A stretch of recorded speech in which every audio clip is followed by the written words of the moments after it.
So now the next talk will be by Drummond Fielding from CCA at the Flatiron Institute. Drummond is going to tell us what it really means to resolve multiphase gas. I look forward to finding out the answer to that question. Thanks, Drummond, please. My pleasure. Thank you all.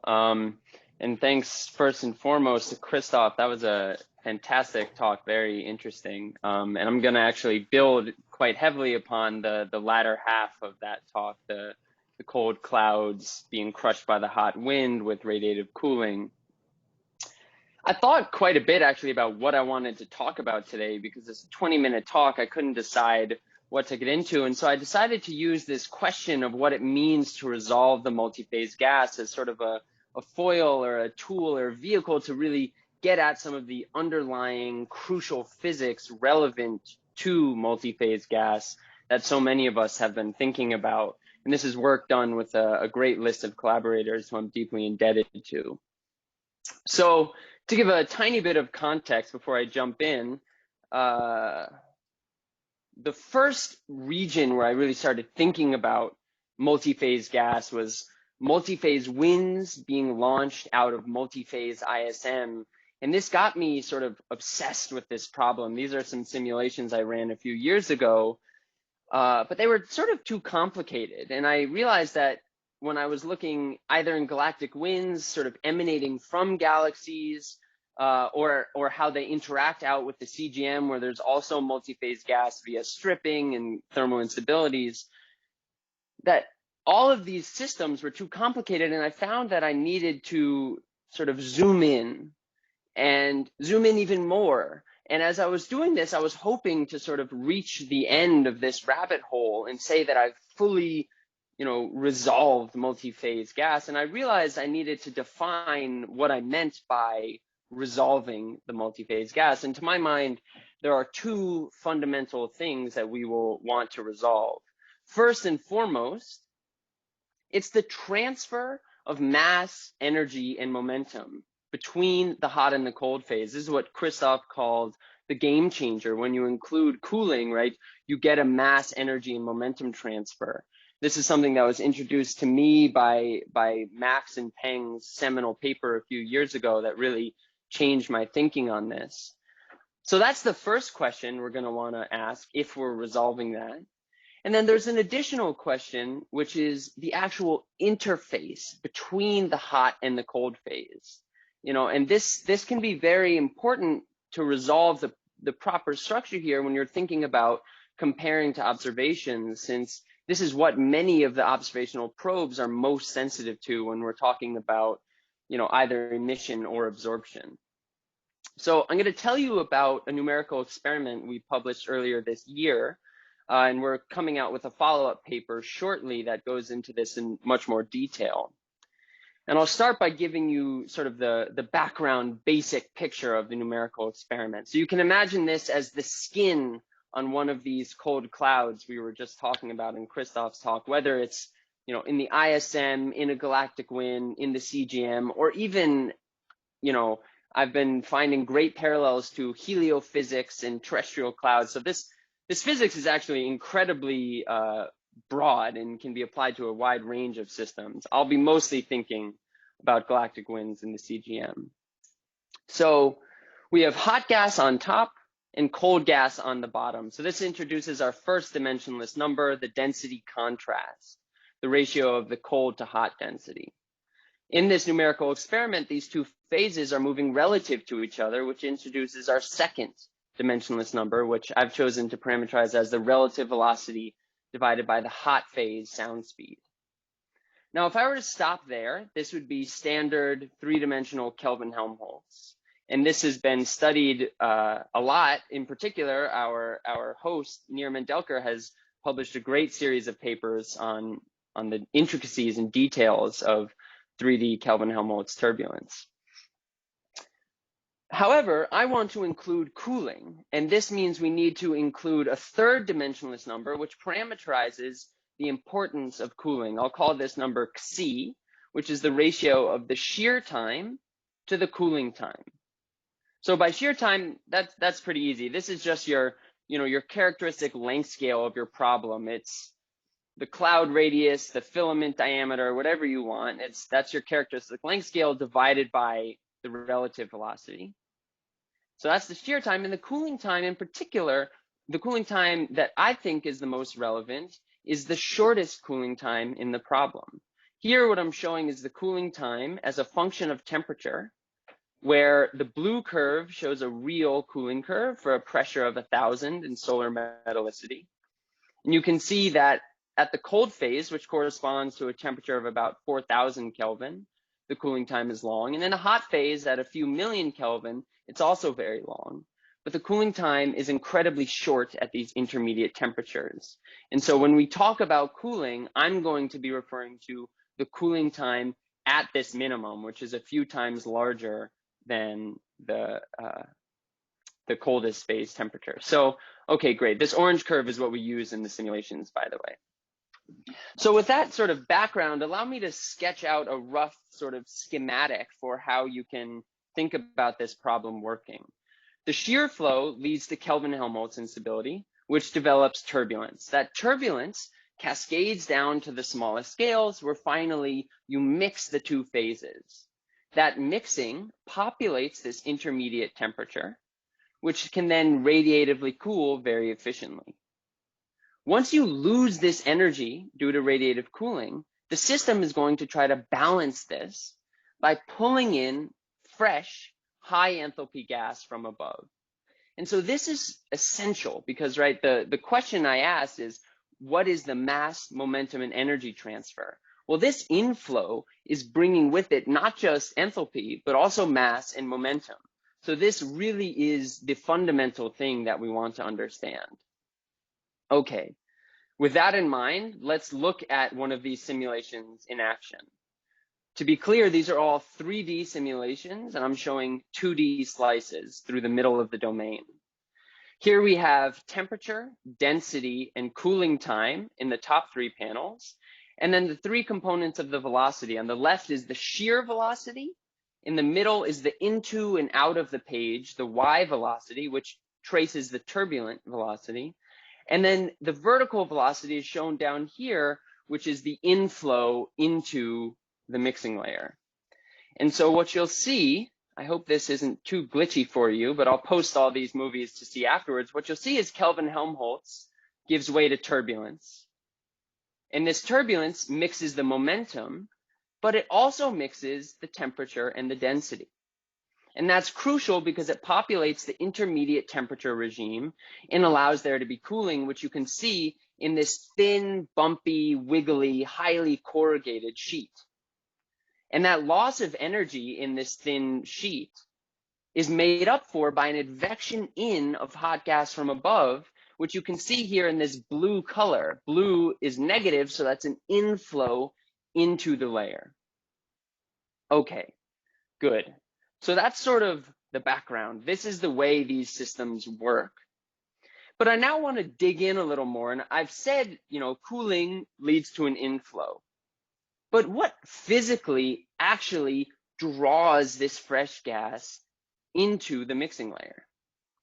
I'm going to start with a bit of a Strawman argument, and we'll go through it. And this is actually what I thought happened when I first started working on this a year or so ago.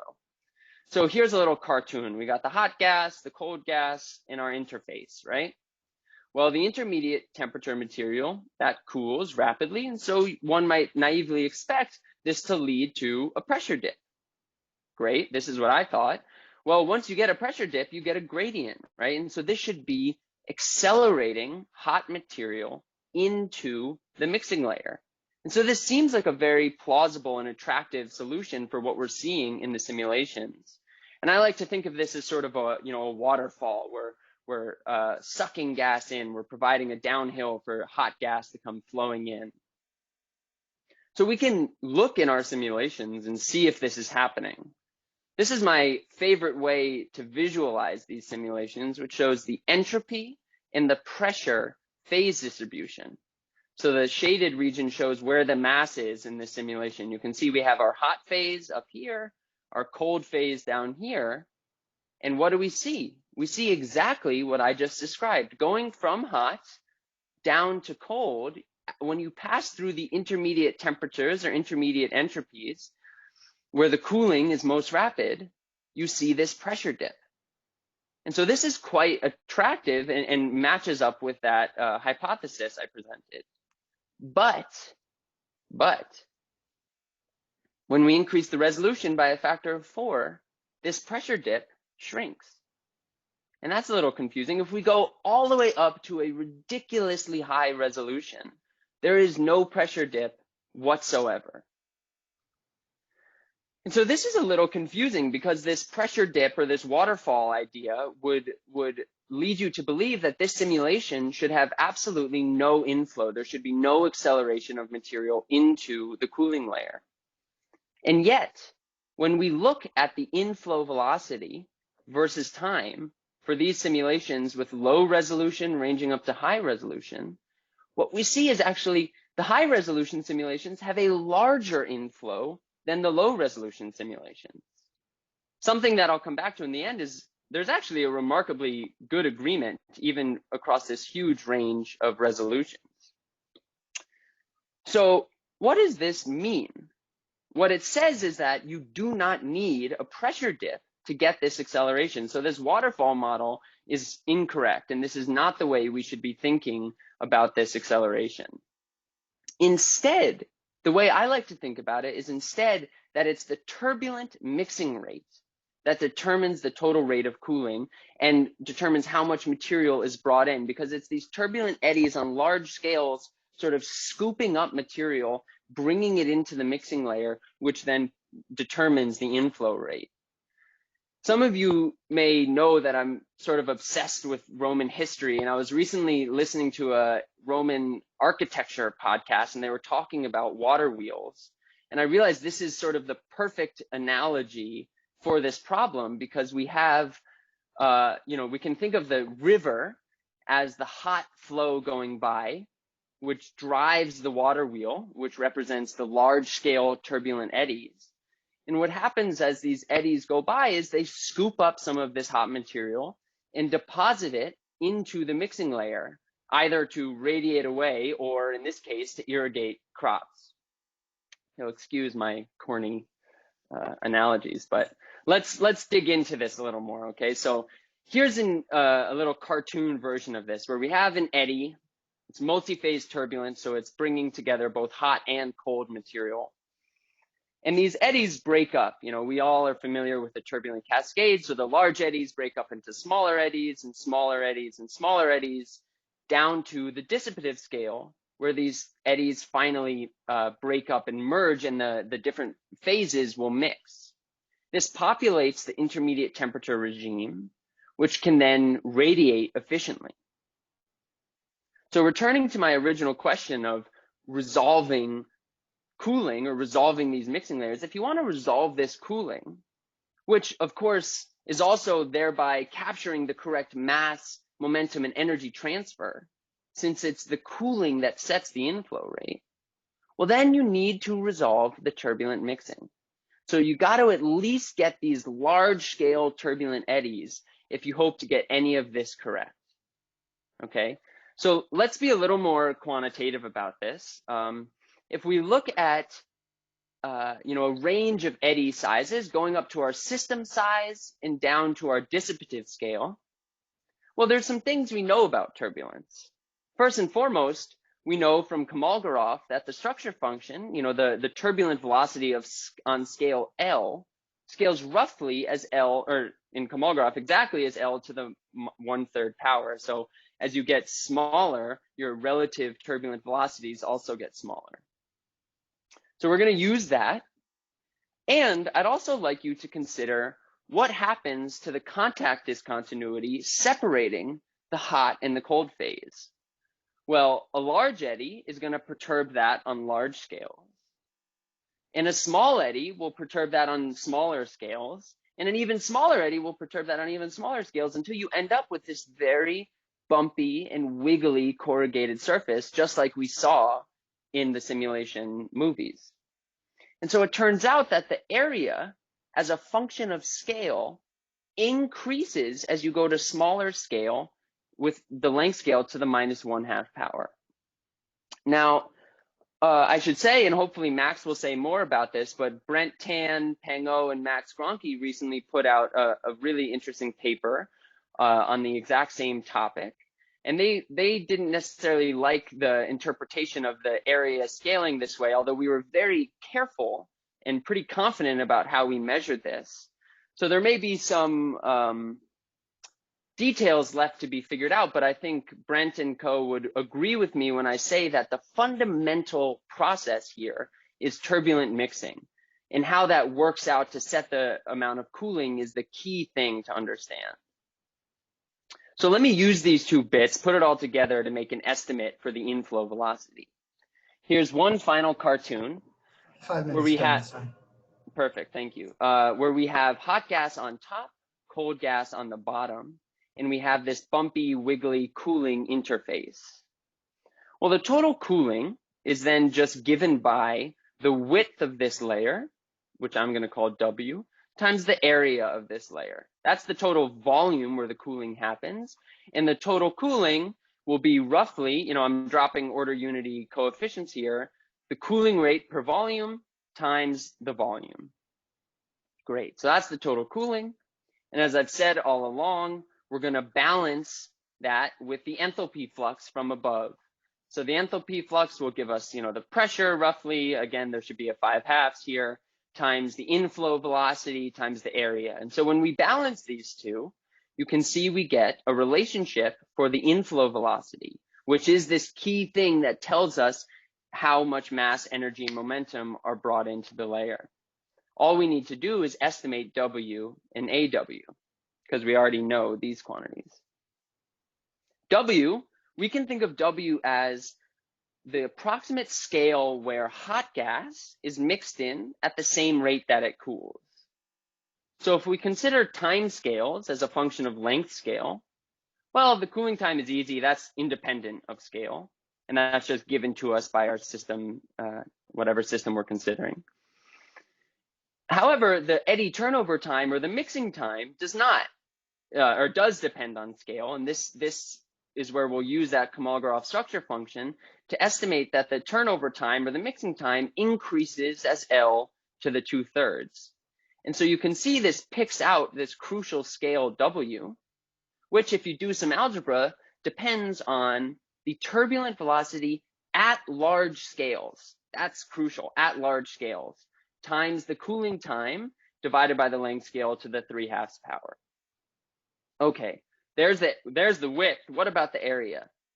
So I could talk about this for an entire hour-long seminar. I won't do that. I'll just say that this cartoon I've drawn here is not anywhere near complicated enough. If I instead show you this volume rendering of one of our simulations where the cooling is happening, you can see there is structure on large scales, intermediate scales, and small scales, just as we discussed. And it turns out that this system is very well described by a fractal dimension that corresponds to an area that increases as length scale to the -1/2. Okay, so we now have the two bits that we need, and we can put it all together in the final minute or two here, that the inflow velocity is just given to us by this relatively simple, albeit counterintuitive, or maybe not super intuitive, expression that depends only on the turbulent velocity at large scales, the size of your object, and the cooling time. And this is so powerful because this allows us to answer how much mass, energy, and momentum are transferred between the phases, because they're all just directly proportional to this inflow velocity. So I would now argue that we can say exactly what this is, and this allows us to return to the fundamental question of what does it mean to resolve multiphase gas? Well, if you're interested in the first order thing, which is just the mass, energy, and momentum transfer, then you would better resolve at least the beginning of the turbulent cascade. Here are two simulations seen before. Actually, this is the high resolution one. This is the low resolution one. You can see they look very different, but they actually have relatively similar total amounts of cooling and mass transfer, which is a reflection that our model only depends on the large-scale turbulent velocities, since we can rely on the fact that there is no inverse cascade in 3 dimensions. So if you get the bulk mixing at large scales, it's going to flow on down that cascade. In this simulation, although it has very low resolution, it's enough to get at least the beginning of that turbulent cascade. So if you want to ask the second order question of, are you resolving the phase structure correctly? As I showed before, this is a more stringent requirement and a little harder to achieve. And it turns out that you need to resolve the cooling length. The cooling length is defined to be the sound speed times the cooling time. And here you can see in these 3 different simulations, I've overplotted the distribution of cooling lengths, and I've drawn a little fuchsia line to show the resolution of the simulations. You can see the cooling proceeds isobarically up until you reach the resolution of your simulation, at which point you can no longer keep up with the cooling, and so you begin to deviate to lower pressure. At the highest resolution, where the resolution is off the charts, you cool perfectly isobarically. And I'll just end very briefly by saying that this is not a specific thing to the problem I've been considering. In a paper that's about to come out by Matthew Abruzzo, he looks at this same thing in the radiative cloud crushing simulation, similar to what Christoph was talking about, and finds that this pressure dip disappears at higher resolutions. And in a recent paper I wrote with Stephanie Tonneson, Miao Li, and the SMOG collaboration, we looked at this in the TNG simulations, AMR zoom-in simulations, and a whole bunch of idealized simulations, and see the same thing, that there are these pressure dips at exactly the same entropy range, which likely correspond to this under-resolved multiphase gas. So I've said a lot, and I'll just sort of end there and show a bit of eye candy while I take any questions. Thanks. Thanks, Drummond. That was super cool. I'm gonna take the chair's prerogative and just ask.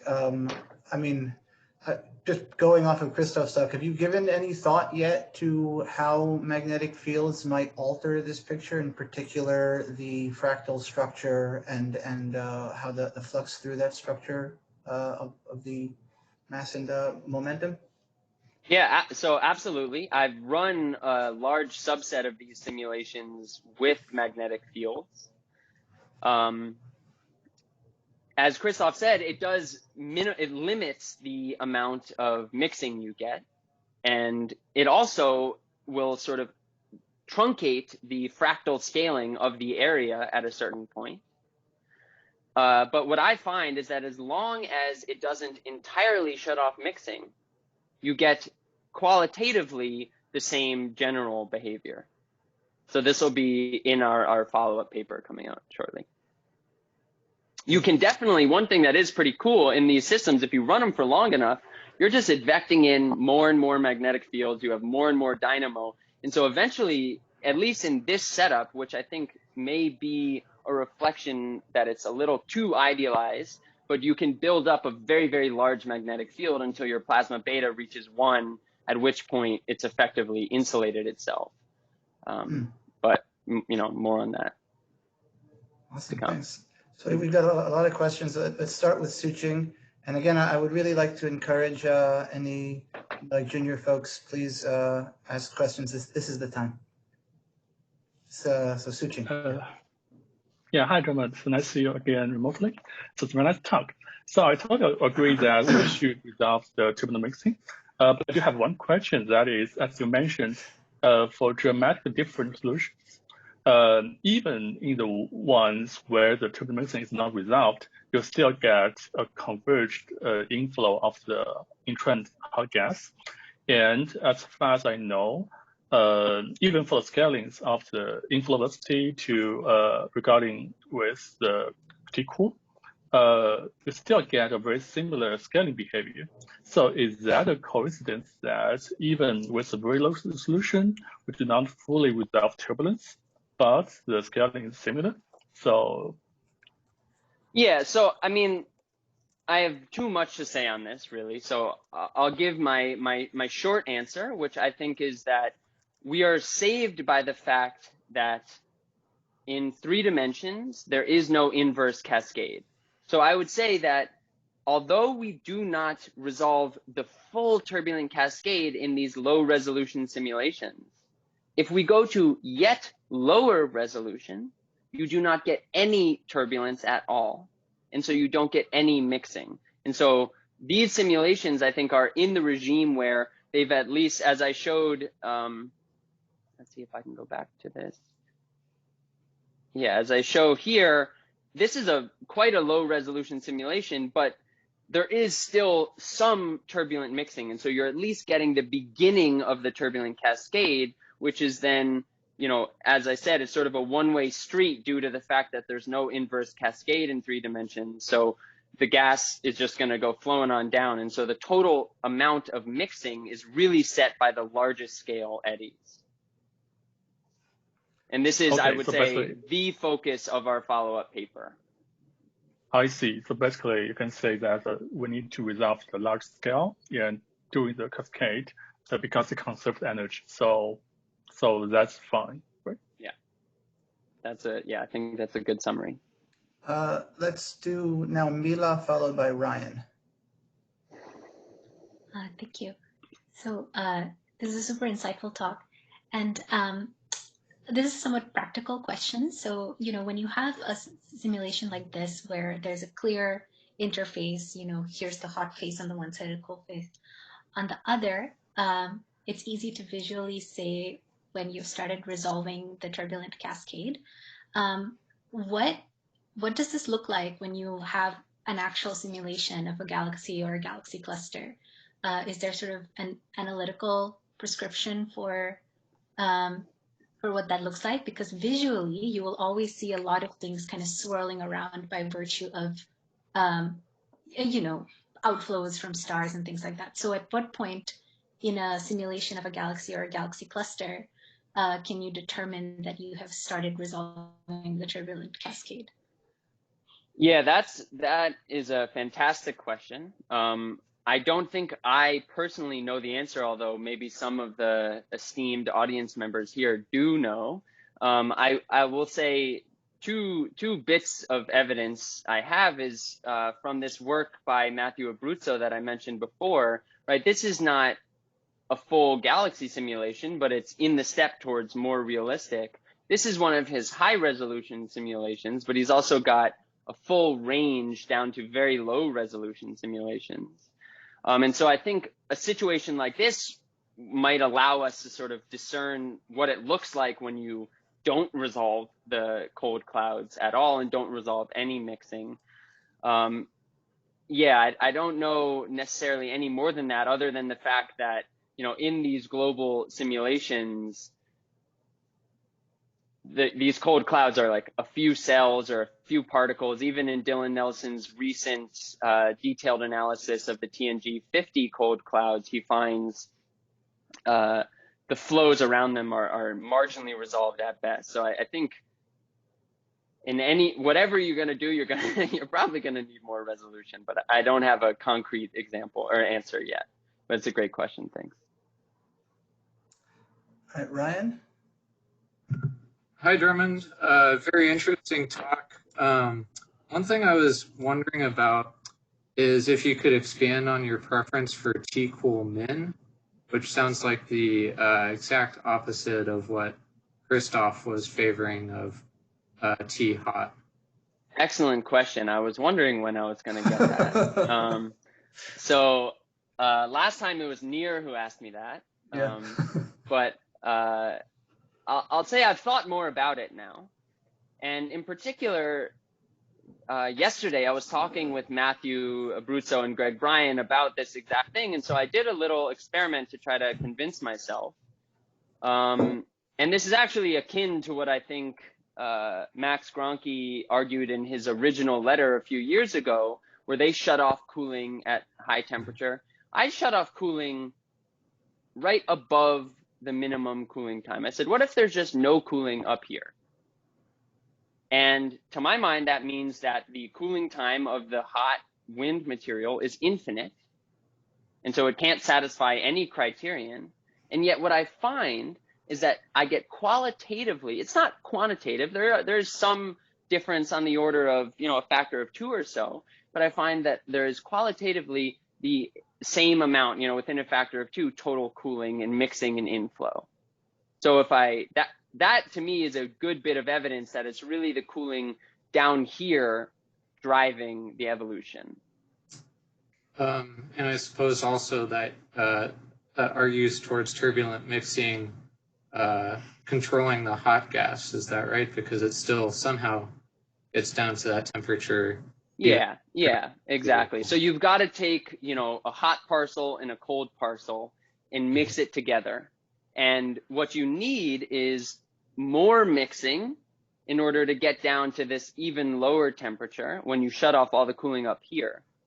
When you do have cooling up here, then you actually only need a little bit of mixing before cooling can take over and take you the rest of the way. That's my interpretation of it. All right. I think we're going. Thank you. I think we're going to hear a lot more about that in the next talk by Pratik. I know there were a lot more questions. I wish I could get to you all. I truly do. But please write any further questions you have in the Google Doc, and we'll be sure to bring them up during the discussion session. But for now, thank you again to Drummond. That was super cool. And